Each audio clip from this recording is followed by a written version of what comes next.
Bismillahirrahmanirrahim. Assalamualaikum warahmatullahi wabarakatuh. Alhamdulillahi ala ihsani wa syukru lahu ala taufiqihi wa amtinani. Asyhadu an la ilaha illallah wahdahu la syarika lahu ta'ziman li sya'ni. Wa asyhadu anna Muhammadan abduhu wa rasuluhu da'ila ridwani. Allahumma salli alaihi wa ala alihi wa ashabihi wa ikhwani. Hadirin dan hadirat yang dirahmati Allah Subhanahu wa taala, kita lanjutkan bahasan kita pada bab berikutnya, bab ihtimalil adza, yaitu menguatkan diri untuk menahan gangguan, yaitu bersabar dalam memikul gangguan, ya.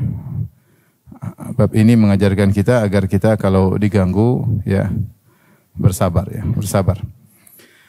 Qala Allah Ta'ala, kemudian Al-Imam Nawawi rahimahullah Ta'ala membawakan dua ayat dan kemudian baru hadis-hadis. Sepertinya cuma satu hadis, ya. Adapun ayat firman Allah yang sudah kita bahas sebelumnya, wal kadhiminal ghaidha wal afina 'anil nas wallahu yuhibbul muhsinin. Di antara ciri-ciri penghuni surga orang-orang bertakwa yaitu yang meredam amarah dan memaafkan manusia, dan Allah mencintai orang-orang yang berbuat ihsan. Dan ini semua adalah ciri-ciri orang-orang bertakwa dan penghuni surga. Dan Allah menyebutkan secara tingkatan, ya. Yang pertama adalah meredam amarah. Orang meredam amarah belum tentu memaafkan. Yang lebih tinggi daripada itu adalah wal afina 'anil nas, memaafkan. Dia bukan cuma sekedar meredam amarah, tapi dia juga memaafkan orang yang berbuat zalim kepadanya. Kemudian lebih daripada itu lagi, yaitu membalas keburukan dengan kebaikan. Membalas keburukan dengan kebaikan, ya. Dan itu puncak daripada akhlak yang mulia, membalas keburukan dengan kebaikan. Tetapi minimal seorang meredam amarah dia sudah mendapatkan pahala yang besar. Kalau dia tambah dengan memaafkan, itu lebih hebat lagi. Kalau dia tambah membalas keburukan dengan kebaikan, maka jauh lebih hebat lagi, ya. Dan ayat ini menganjurkan kita agar kita sabar ketika diganggu, ya. Dengan cara meredam amarah atau memaafkan atau membalas keburukan dengan kebaikan. Wa qala ta'ala, Allah juga berfirman, wala man sabara wa ghafara inna dzalika lamin azmil umur. Dan sungguh siapa yang bersabar dan memaafkan, maka itu termasuk dari perkara-perkara yang ditekankan. Dari perkara-perkara yang sangat ditekankan, yaitu sangat ditekankan oleh syariat. Tentunya kalau ditekankan oleh syariat, maka pahalanya sangat besar. Dan kita harus sadar bahwasanya hidup ini adalah ujian. Tidaklah kita melewati kehidupan kecuali penuh dengan ujian. Memang Allah ciptakan kita untuk diuji, dan Allah ciptakan langit dan bumi beserta isinya untuk menguji hamba-hambanya. Ya, kullu nafsin dha'iqatul maut. Setiap yang bernyawa akan merasakan kematian. Wa nabluukum bisyarri wal khairi fitnah. Kami menguji kalian dengan keburukan atau dengan kebaikan. Wa ilaina turja'un. Dan kepada kamilah kalian akan dikembalikan. Jadi kita hidup untuk diuji. Setelah itu kita menjalani ujian, setelah itu kita dikembalikan kepada Allah, lantas kita terima raport hasil ujian kita. Sungguh beruntung orang yang menerima raportnya dengan tangan kanan, maka dia banggakan. Wa amma man utiya kitabahu biyaminih fayaqulu ha umqra'u kitabiyah. Adapun orang yang menerima raportnya, catatan amalnya dengan tangan kanan, maka dia katakan kepada khalayak, ha umqra'u kitabiyah, lihatlah, bacalah raportku ini. Inni dhanantu anni mulaqin hisabiyah. Saya dulu waktu di dunia saya yakin saya akan dihisab. Maka dia persiapkan diri untuk menjalani segala ujian. Adapun yang tidak siap menjalani ujian, maka dia akan menerima catatan amal dengan tangan kiri, raportnya isinya tidak menyenangkan, ya. Taib. Setelah itu kata Imam Nawawi rahimahullah taala, wa fil babi al ahaditsus sabiqatu fil babi qablahu. Dan hadis-hadis terkait dengan bab ini termasuk adalah bab-bab sebelumnya, ya, bab-bab sebelumnya, ya. Yang terkait dengan memaafkan dan akhlak yang mulia, ya. Tapi kita masuk pada satu hadis yang beliau sebutkan terkait bab ini. Wa an Abi Hurairah radhiyallahu taala anhu, dari sahabat yang mulia Abu Hurairah radhiyallahu anhu, anna rajulan, ada seorang berkata, qala ya Rasulullah, wahai Rasulullah, inna li qarabatan asiluhum wa yaqta'uni. Sungguhnya saya punya kerabat, aku nyambung mereka, yaitu aku sambung silaturahmi, berbuat baik kepada mereka, wa yaqta'uni, tapi mereka justru memutuskan silaturahmi. Wa uhsinu ilaihim, dan aku berbuat baik kepada mereka. Wa yusi'una ilayya, namun mereka balas dengan keburukan kepadaku. Wa ahlumu anhum, dan aku bersabar dengan mereka. Wa yajhaluna alai, namun mereka berbuat buruk, ya, seakan-akan melupakan kebaikanku. Faqala, Rasulullah berkata, ini orang ini ngeluh, cerita kepada Nabi tentang kerabatnya yang dia buat baik, mereka balas dengan keburukan. Maka Nabi berkata, la in kunta kama qulta, kalau kau benar-benar seperti yang kau kabarkan kepadaku, fa ka'annama tusiffuhumul mal, maka seakan-akan kau masukkan dalam mulut mereka debu yang panas. Wala yazalu ma'aka minallahi ta'ala dhahirun alaihim, dan senantiasa akan ada penolong yang Allah kirim bersamamu, yaitu mungkin malaikat atau yang semisalnya menolongmu. Madum ta'ala dzalik, selama kau demikian, jadi selama kau membalas keburukan dengan kebaikan. Rawahu Muslim, hadis riwayat Muslim. Di sini Al-Imam Nawawi rahimahullah mengisyaratkan bahwasanya ada tingkatan ketika kita bersabar menanggung gangguan orang, kita balas gangguan mereka dengan apa? Kebaikan. Ini tingkatan yang level yang paling tinggi. Ya, dan itulah akhlak yang sungguhnya, menunjukkan bahwasanya kau melakukan kebaikan murni karena mencari pahala dari Allah Subhanahu wa taala. Ya. Benar-benar meskipun mereka mengganggu, tetap kau balas dengan kebaikan. Contohnya dalam hadis ini. Hadis ini kondisi yang sangat mengenaskan karena namanya kerabat. Apalagi kita berbuat baik kepada kerabat tersebut, yang kita harapkan mereka membantu kita, menolong kita, berbuat baik kepada kita, membalas kebaikan kita, ya. Yaitu ternyata keburukan muncul dari sisi yang tidak kita duga, ya. Dari orang dekat kita, kerabat kita. Namanya kerabat namanya menolong, membantu. Apalagi kalau kita baikin harusnya mereka membantu. Tapi ternyata kerabat orang ini berbeda. Dibaikin malah mutusin. Ya. Disambung diputusin. Dibaikin malah dibalas dengan keburukan. Memaafkan mereka tidak memaafkan. Ya, mereka malah pura-pura tidak tahu, ya. Bersikap jahil, bersikap buruk kepadaku, ya, kepada orang tersebut, ya. Maka hal ini dia laporkan kepada Nabi sallallahu alaihi wasallam. Maka Nabi sallallahu alaihi wasallam menyuruh dia untuk bersabar. Nabi berkata, la in kunta kama qult, kalau memang engkau sebagaimana yang kau kabarkan. Ini peringatan dari Nabi. Coba kau cek lagi, apakah benar kau berbuat baik, mereka balas keburukan kepadamu, ataukah mereka balas keburukan kepadamu karena ada suatu kesalahanmu. Coba cek lagi. Karena ketika laporan kepada Nabi seakan-akan dia tidak punya salah. Saya buat baik, saya sambung, mereka putusin. Saya berbuat baik, mereka berbuat keburukan. Saya maafin mereka, mereka berbuat kejahilan kepadaku. Ya, tidak ada salah 100% kepada kerabat. Dan ini mungkin terjadi, namanya sahabat, insya Allah jujur dan mungkin kenyataan demikian. Tapi Rasulullah suruh cross check lagi. Makanya Rasulullah mengatakan, la in kunta kama qult. Kalau memang yang kau kabarkan sebagaimana kondisimu seperti yang kau kabarkan. Ini syarat seorang cek lagi. Dan peringatan bagi kita, terkadang kita ketika menghadapi permasalahan, kita melemparkan seluruh kesalahan kepada pihak lawan. Namun terkadang kesalahan tersebut muncul gara-gara kita juga kadang-kadang. Ya. Meskipun kita punya andil 5%, 10%, maka seorang benar-benar mengecek. Ya. Tapi kata Nabi, seandainya benar kau kondisimu seperti yang kau kabarkan, maka seakan-akan kau masukkan debu panas ke mulut mereka. Itu mereka berdosa. Mereka berdosa. Ya. Semakin mereka menyakitimu, mereka semakin apa? Berdosa. Seakan-akan ada debu panas dalam mulut mereka. Dan ingat, Allah akan senantiasa mengirim penolong untukmu selama kau seperti itu. Selama kau membalas keburukan mereka dengan apa? Kebaikan. Dan ini yang disebut dengan al-wasil, penyambung silaturahmi sungguhnya. Rasulullah SAW membagi terkait silaturahmi menjadi 3. Yang pertama, yang paling tinggi adalah menyambung silaturahmi, penyambung sejati, yaitu menyambung meskipun diburukin. Yang kedua, menyambung ketika disambung, ya ini bukan penyambung silaturahmi yang sejati. Yang ketiga, memutuskan silaturahmi.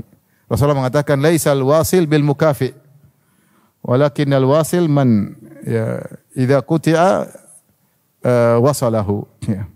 Atau kama qala Nabi sallallahu alaihi wasallam. Kata Rasulullah SAW, bukanlah penyambung silaturahmi sejati yang hanya membalas kebaikan dengan kebaikan. Artinya dia baik baru saya baik. Itu namanya mukafi, bukan wasil.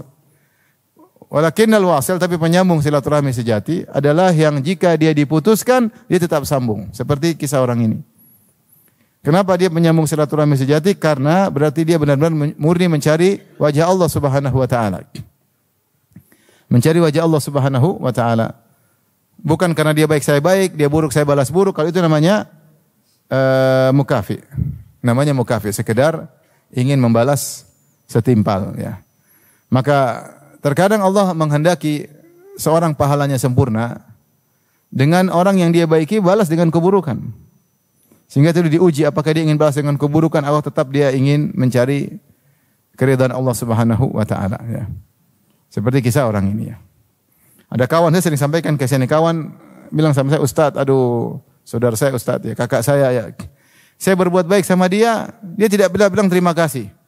Dia menganggap kebaikan saya kepada dia adalah suatu kewajiban. Ya sudah, memang kewajibanmu sebagai adik bantu saya." Jadi tidak pernah merasa terima kasih. Bahkan dia bilang, "Dulu waktu kau kecil saya yang cebok. Ya udah kamu gantian cebok kakakmu biar impas." Jadi kakaknya selalu merasa dulu dia ngerawat adiknya, nyebok adiknya, sekarang adiknya yang wajib untuk membantu dia sehingga tidak pernah ada terima kasih. Bilang, itulah Allah ingin pahalamu sempurna. Kau berbuat baik dan mereka tidak terima kasih, bahkan menganggap masih kurang. Padahal tidak ada kewajiban bagimu atas mereka. Ya, maka disitulah kita dituntut berbuat baik tanpa berharap terima kasih dari meskipun kakak sendiri atau adik sendiri atau tante sendiri atau kerabat sendiri. Jangan berharap terima kasih. Jangan berharap. Karena kalau kita berharap terima kasih, sering kita kecewa. Ya udah, kita benar-benar mencari karunia dari Allah, mencari pahala dari Allah. Terkadang Allah uji dengan tadi, kita berbuat baik, mereka balas dengan apa? Keburukan. Apa kita berhenti? Allah lihat. Berhenti atau lanjut? Kalau lanjut berarti engkau benar-benar mencari pahala dari Allah Subhanahu wa taala. Allah akan kirim penolong malaikat akan menguatkanmu. Ya. Makanya inilah penyambung silaturahmi sejati yang benar-benar murni mencari ridha Allah Subhanahu wa taala ya. Namun ini susah. Susah ya. Biasanya kalau orang sudah buruk sama kita, maka kita mengurangi kebaikan kita. Lama-lama kita berhentikan. Manusiawi. Kalau pingin lain sendiri, meskipun diburukin tetap berbuat baik kepadanya. Karena kita tahu Allah mengawasi kita dan malaikat terus mencatat kebaikan. Ini kebaikan yang terbaik, membalas keburukan dengan kebaikan. Maka seorang berusaha bersabar dengan gangguan ya. Karena Allah Subhanahu wa taala, dan ingat Allah berfirman terkait dengan silaturahmi, kata Allah, "Walladzina yasiluna ma amarallahu bihi ayyusal wa yakhshawna rabbahum wa yakhafuna su'al hisab."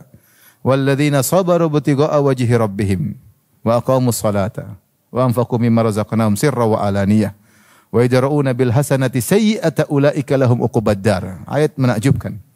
Dalam surat Ar-Ra'd kata Allah, dan orang-orang yang menyambung silaturahmi yang Allah perintahkan kepada mereka untuk mereka sambung.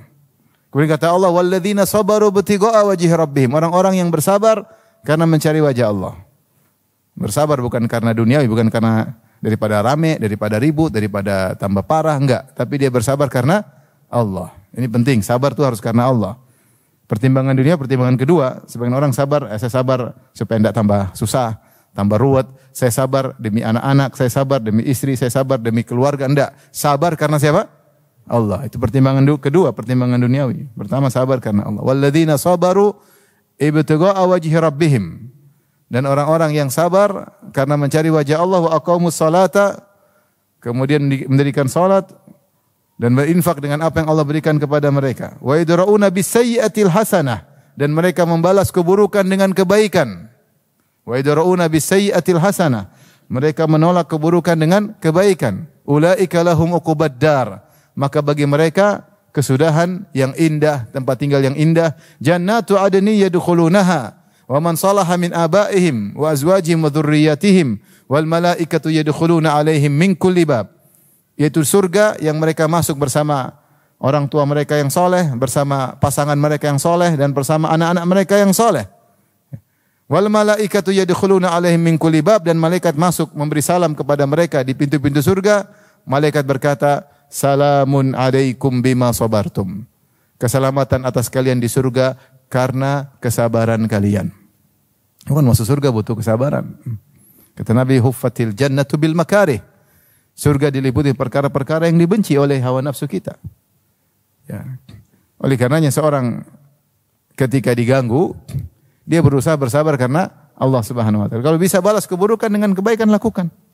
Tentu dengan melihat maslahat dan mudarat, tapi kalau bisa balas keburukan dengan kebaikan, udahlah, ini ujian hidup, mengurangi dosa-dosa, meninggikan derajat, sabar ya. Sabar karena Allah Subhanahu wa taala, maka inilah yang terbaik. Saya ulangi, Allah menyebut wal kadhiminal ghaidz wal afinan nas.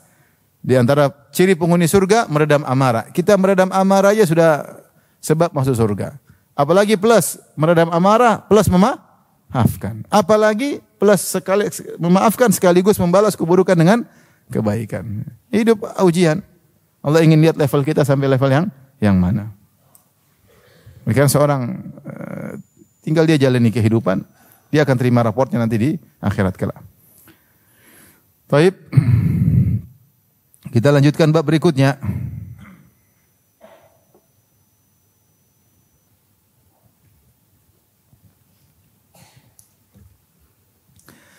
Bab al-ghadabu idzan tuhikat hurumatus syara' wal intisaru li dinillahi ta'ala. Bab marah jika ada kehormatan-kehormatan Allah dilanggar, kehormatan syariat, yaitu jika ada kemaksiatan, larangan Allah dilanggar. Wal intisaru li dinillah, ya, dan menolong agama Allah Subhanahu wa taala. Pada pertemuan lalu telah kita sebutkan di antara sifat Nabi sallallahu alaihi wasallam adalah tidak mantaqama li nafsihi. Rasulullah SAW tidak pernah marah untuk membela dirinya. Walakin idzan tuhikat maharimullah, tapi Rasulullah marah kalau ada perkara syariat Allah yang dilanggar ya. Dan ini sudah kita contohkan, Nabi luar biasa. Disihir oleh Labid bin Al-A'sam, Rasulullah tidak marah, kemudian tidak membunuh Labid bin Al-A'sam padahal dia adalah penguasa kota Madinah. Rasulullah penguasa kota Madinah.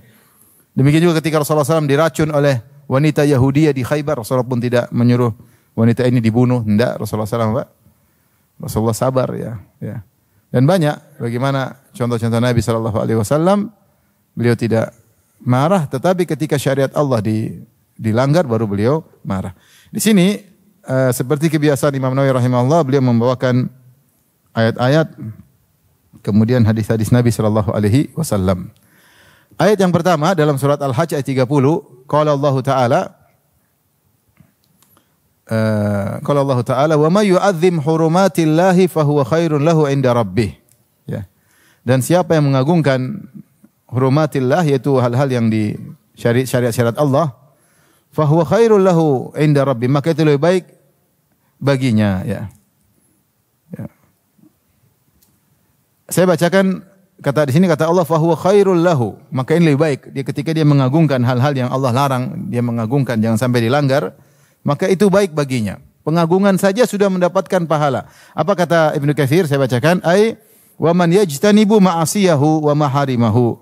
Maksudnya siapa yang mengagungkan kehormatan-kehormatan Allah, maksudnya siapa yang menjauhkan dirinya dari maksiat-maksiat dan hal-hal yang Allah haramkan. Wa yakunu irtikabuha 'aziman fi nafsihi. Dan kalau ada yang melanggar, dia merasa itu berat dalam dirinya. Kenapa dilanggar? Dia marah. Fa huwa khairun lahu 'inda rabbih, maka itu lebih baik baginya di sisi Allah. Ai falahu 'ala dzalika khairun katsirun wa thawabun jazil. Ketidaksukaannya kalau ada pelanggaran syariat Allah, dia merasa itu besar, dia tidak memandang itu remeh, dia tidak memandang itu enteng. Tapi dalam hatinya dia benci kenapa ada syariat Allah dilanggar. Kenapa ada kemaksiatan dikerjakan, maka dia merasa berat di hatinya, maka dia akan mendapatkan kebaikan yang banyak di sisi Allah dan akan mendapatkan thawabun jazil, pahala yang besar. Fakama ala fi'li ta'ati thawabun jazil wa ajrun kabir, kadzalika ala tarkil muharramat wa jinabil mahdzurat. Sebagaimana melakukan ketaatan ada pahala besar, demikian juga meninggalkan kemaksiatan juga ada pahala yang besar. Di antaranya tidak suka kalau ada orang melakukan apa? Kemungkaran. Oleh karenanya di antara nikmat yang Allah berikan kepada orang beriman, walakinnallaha habbaba ilaikumul imana wa zayyanahu fi qulubikum wa karraha ilaikumul kufra wal fusuqa wal isyan ulaika humur rasyidun. Akan tapi Allah yang menjadikan kalian mencintai keimanan dan Allah menghiasi keimanan dalam hati kalian, wa karraha ilaikumul kufra wal fusuqa wal isyan. Allah menjadikan kalian tidak suka dengan kekafiran, dengan kefasikan dan kemaksiatan. Orang beriman tidak suka dengan maksiat. Ya, tidak suka dengan maksiat dilakukan, kemungkaran dilakukan, dia tidak suka. Masalah nahi mungkar urusan kedua, tapi pertama hatinya tidak suka. Hatinya tidak suka dengan kemaksiatan yang terjadi, dia benci. Terjadi kemaksiatan, ada kehormatan-kehormatan syariat Allah dilanggar, ya. Makanya di antara doa Nabi sallallahu alaihi wasallam tarkal munkarat wa hubbal masakin. Ya Allah, jadikanlah aku meninggalkan kemungkaran-kemungkaran dan cinta kepada orang miskin. Jadi di antara ayat ini dibawakan Imam Nawawi rahimahullah wallahu alam bisawab untuk menunjukkan di antara bentuk pengagungan Nabi kepada syariat Allah, maka Nabi marah kalau ada syariat Allah dilanggar. Bukan karena dirinya, tapi dia marah karena Allah. Kalau dia yang hak dia dilanggar, dia tidak balas dendam, dia tidak marah. Tapi beliau sallallahu alaihi wasallam marah ketika syariat Allah dilanggar. Adapun kebanyakan kita syariat Allah dilanggar oke, kalau kita dilanggar baru kita marah. Kebanyakan kita seperti itu. Wa qala ta'ala, ayat yang kedua, dan Allah berfirman, in tansurullaha yansurkum. Kalau kalian menolong Allah, itu menolong agama Allah, menolong syariat Allah, yansurkum, maka Allah akan tolong kalian. Wa yuthabbit aqdamakum, dan Allah akan kokohkan kaki-kaki kalian. Maka seorang berusaha menolong agama Allah, ada pelanggaran dilakukan dibantah, ada kesyirikan dibantah, ada kemungkaran dia bantah, semampu yang bisa dia lakukan.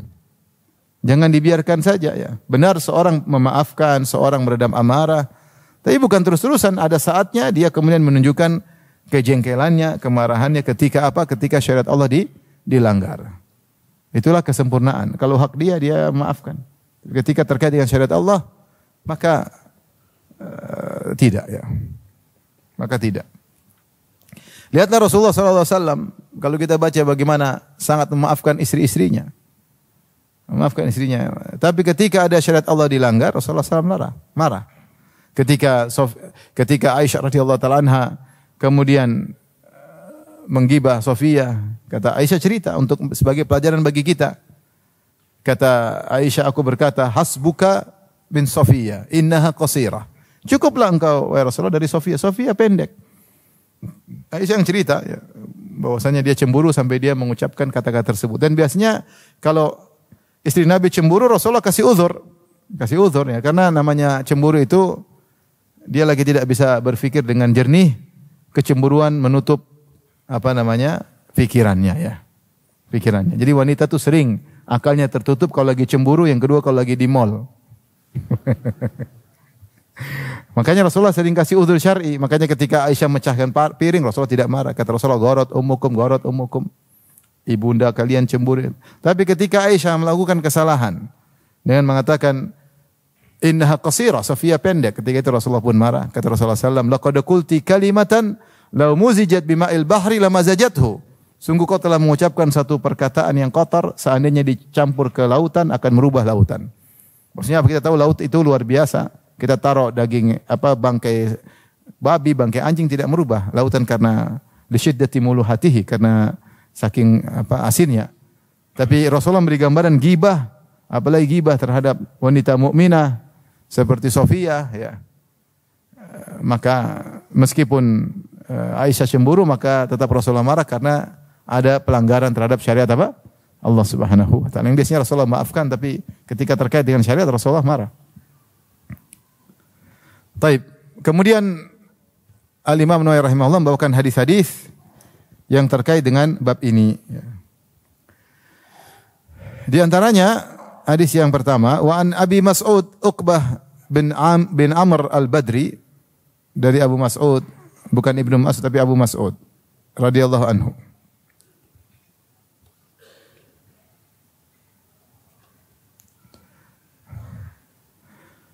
Qala ja'a rajulun ila Nabi sallallahu alaihi wasallam. Datang seorang laki kepada Nabi sallallahu alaihi wasallam. Faqala inni la ata'akharu an salati subhi min ajli fulanin mimma yutilu bina.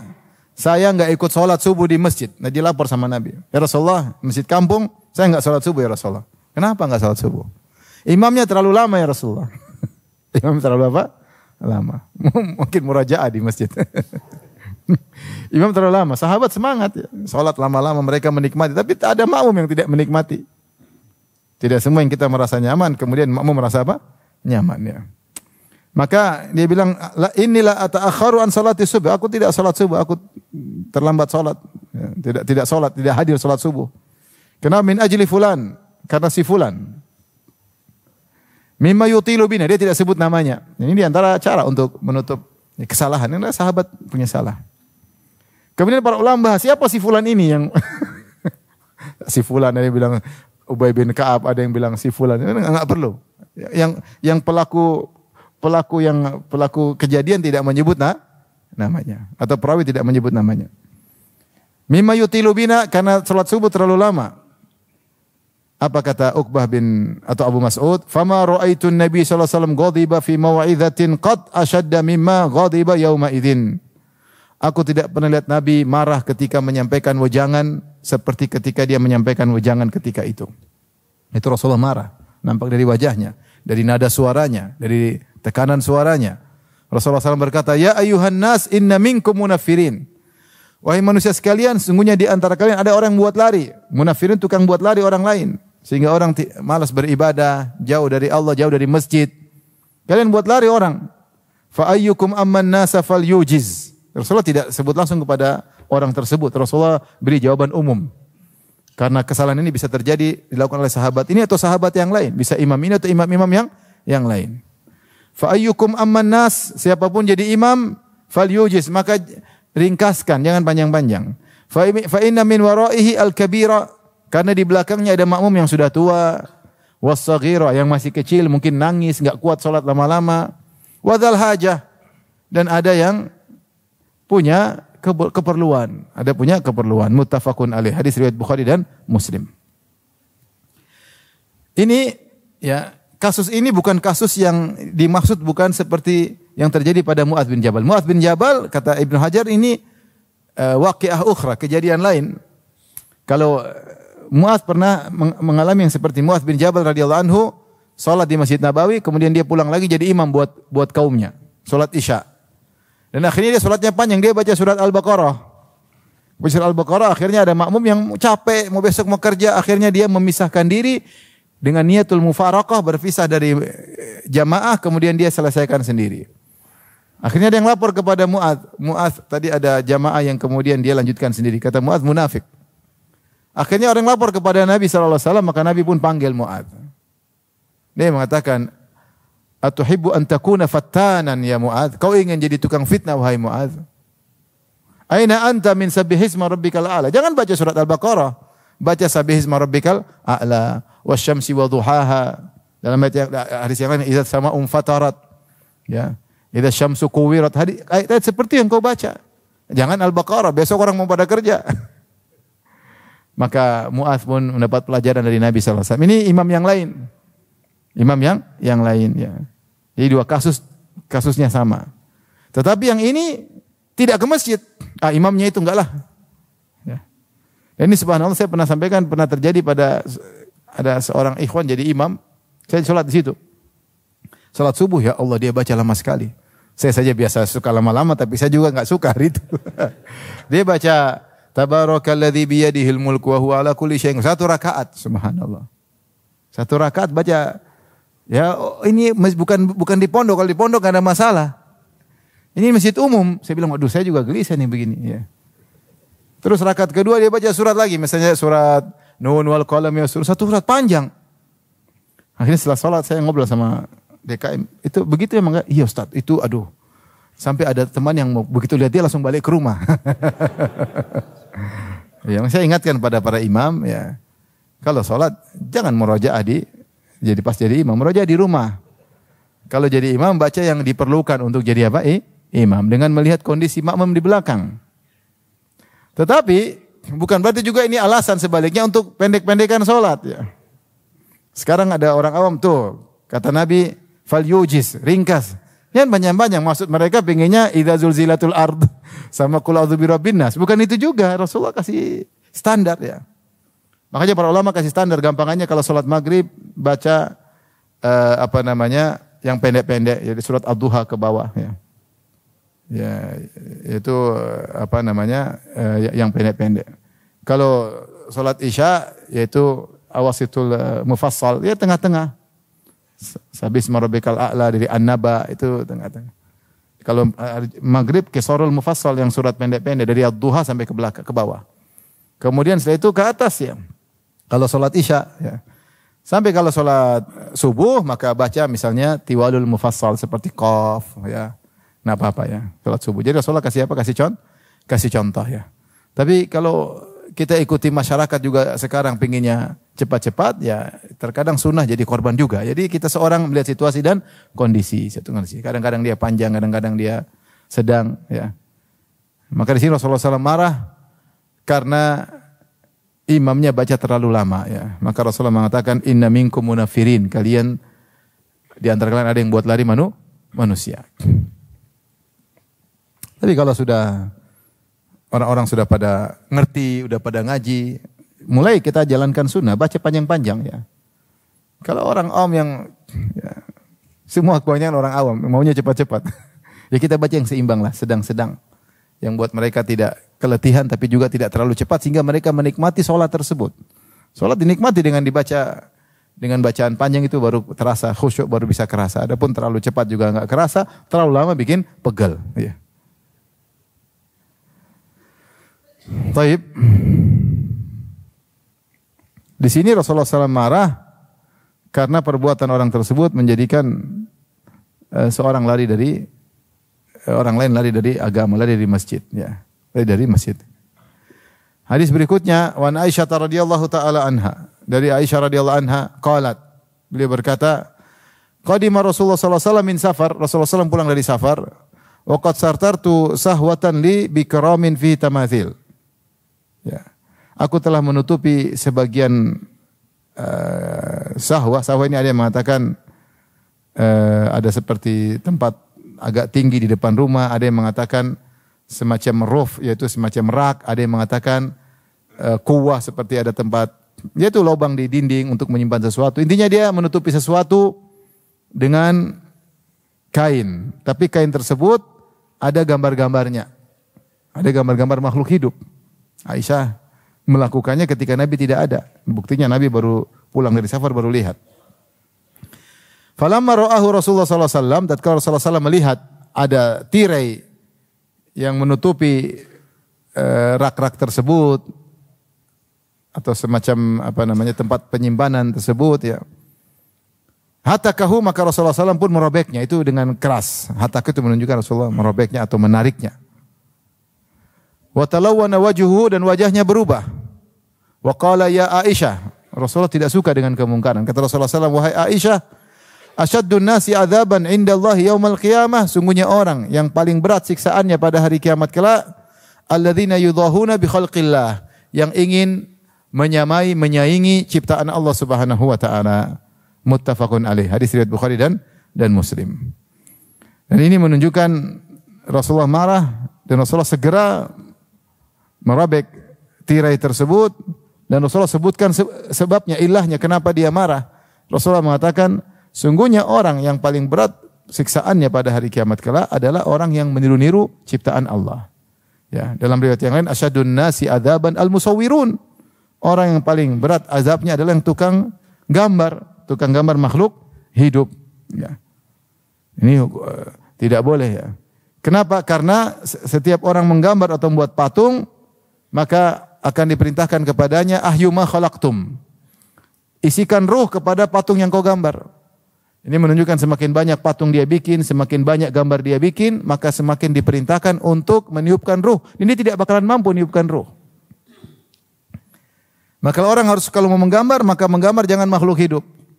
Jangan makhluk hidup. Dan ini dalil bahwasanya yang dilarang bukan cuma 3 dimensi. Karena yang terjadi pada Aisyah, kain 3 dimensi atau 2 dimensi? 2 dimensi. Berupa gambar, tapi Rasulullah marah. Ya, kalau 3 dimensi lebih parah lagi, berupa patung. Ya, 2 dimensi saja Rasulullah larang. Ya. Maka seorang waspada. Oleh karenanya, gambar atau patung yang makhluk bernyawa, sebab pelarangannya banyak. Di antara sebab pelarangannya adalah sebab untuk disembah. Ya. Membuat patung orang-orang soleh, akhirnya disembah, itu pernah terjadi. Salah satu sebabnya. Tapi bukan itu aja sebabnya. Sebab kedua, bahwasanya ya dia akan disuruh untuk meniupkan ruh pada hari kiamat kelak. Sebab ketiga, dilarang gambar karena orang yang menggambar itu seakan-akan dia menyaingi ciptaan Allah Subhanahu wa taala. Ini terkait tauhid rububiyah. Allah enggak suka ada yang meniru ciptaannya. Allah enggak suka. Tauhid rububiyah enggak boleh niru-niru ya. Ya. Itu sebab ketiga bahwasanya dilarang untuk menggambar. Ya. Oleh karenanya, sebagian orang menggampangkan hukum patung. Kata mereka itu dulu waktu masih khawatir ada kesyirikan. Sekarang sudah nggak ada kesyirikan, kita bikin enggak. Yang sebab diharamkan bukan cuma itu aja. Ada sebab yang lain. Nah, sebab yang keempat kita bilang malaikat tidak masuk. Ya, malaikat tidak masuk baitan fihi surah wala kalb. Ya. Setan tidak masuk rumah yang ada gambar dan juga ada anjing. Maka seorang berusaha hati-hati. Kalau di rumahnya ada patung-patung, ada gambar-gambar makhluk bernyawa, maka dia jauhin. Ini udah ngaji pelan-pelan ya. Enggak mengurangi keindahan rumah kalau itu patung kita pindahkan, enggak mengurangi, insyaallah. Bisa ganti dengan hiasan yang lain ya. Bisa ganti dengan hiasan yang lain ya. Karena udah ngaji, khawatir kalau disuruh tiupkan ruh bagaimana ya. Kalau ada gambar, maka gambar yang bukan hewan atau manusia. Seperti ada orang tanya kepada Ibnu Abbas, bagaimana saya cari uang dengan buat gambar-gambar gini? Kata Ibnu Abbas, tidak boleh. Kau akan diperintahkan meniupkan ruh gambar-gambar ini. Lihat mukanya agak berubah, kata Ibnu Abbas. Kalau kau mau gambar tumbuhan, nggak ada masalah. Gambar tumbuhan ya. Pohon kangkung boleh, pohon nangka boleh. Jangan gambar sapi, kambing, monyet, jangan. Ya. Ini hukum asal.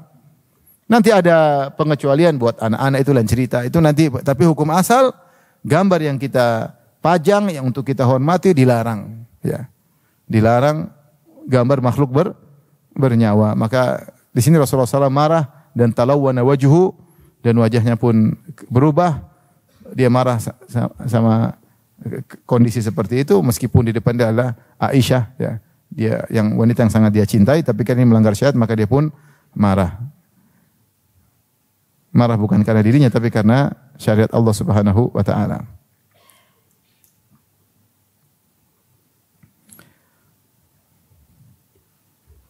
Baik.